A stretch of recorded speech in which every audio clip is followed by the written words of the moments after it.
नमस्कार. आजच्या सर्वात मोठ्या आणि ताज्या बातम्या घेऊन आले आहे. शेतकऱ्यांसाठी महत्त्वाची अपडेट, पावसाचा इशारा आणि मोठे निर्णय. चला पाहूया आजच्या टॉप 10 बातम्या.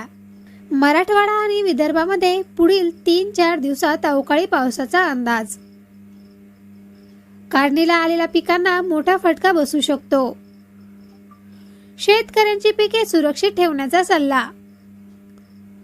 नुकसान भरपाईची मागणी सुद्धा वाढली आहे. तसेच पावसामुळे नुकसान झालेल्या पिकांसाठी सरकारकडे मदतीची मागणी. पंचनामे लवकर करा अशी मागणी जोरात. सरकारकडून योजना अपडेट. पीएम किसान व इतर योजनांचे हप्ते लवकर येण्याची शक्यता. काही ठिकाणी अनुदानाबाबत चर्चा सुरू. खत आणि इंधनाचा परिणाम.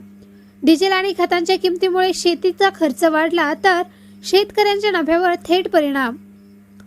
बाजारभावामध्ये चढ उतार. भाजीपाला आणि धान्याच्या दरामध्ये मोठे बदल. काही पिकांना चांगला भाव तर काहींना तोटा. शेतकरी आंदोलनाची शक्यता.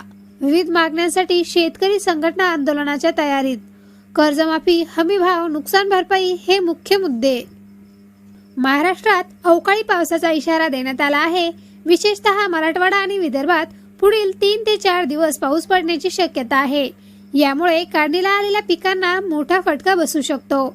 शेतकऱ्यांनी आपली पिके सुरक्षित ठेवण्याचे आवाहन करण्यात आले आहे.